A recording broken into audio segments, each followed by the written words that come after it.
Rudy told me to dress the background, whatever that means. Anyway, I asked him and he said, I'll put a picture up. I had to tell him I rent, which means I can't put anything up on the walls. Anyway, there you go. Keyboard, controller keyboard, synthesizer, whatever. That's going to have to do. That's all the dressing you're going to get.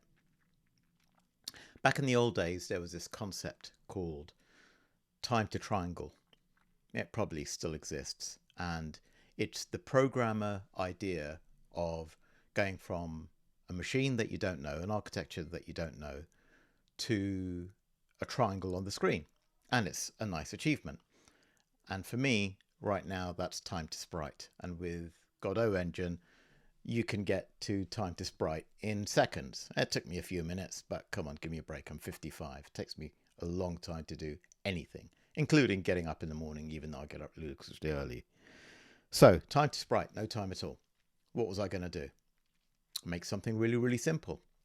And the old days, between 85 and 87, this is between Chimera and Pandora, I did this game called Nihilist, which was signed by Electric Dreams, run by Rod Cousins. They were a subsidiary of Activision.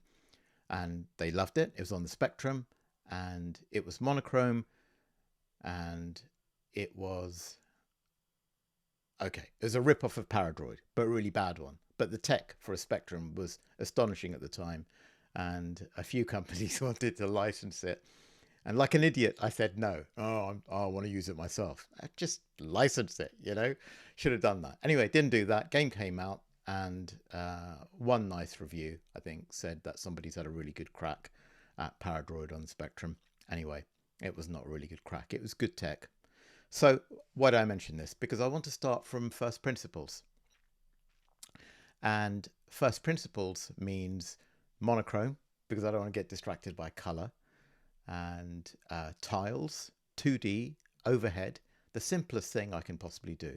So I started with Cosmigo ProMotion, which is a lovely pixel editing program for the PC, which I've used for a couple of decades now, I think. Anyway, it's based loosely on Deluxe Paint on the Amiga, which was an absolutely spectacular piece of work. And it's the only thing I can use. Now, I can't do art, okay? I've never been an artist, I never will be. So I'm going to start with a tile. And the tile is 64 by 64 pixels. Yeah, I know, enormous. But it's grey with a grey square shape inside. So it's 2 squares. It's about as simple as I can get a 64 by 64 tile without it being just one block of color. Anyway, what do I do next? I use Sprite Illuminator to normal map it.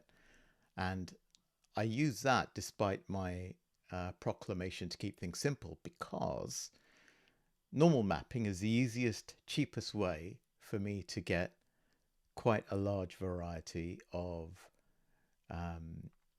bas relief graphics, because I can easily do an embossing effect, a beveling effect, and all kinds of other things as well. And I can do that even if my tiles are pretty much flat, which they are.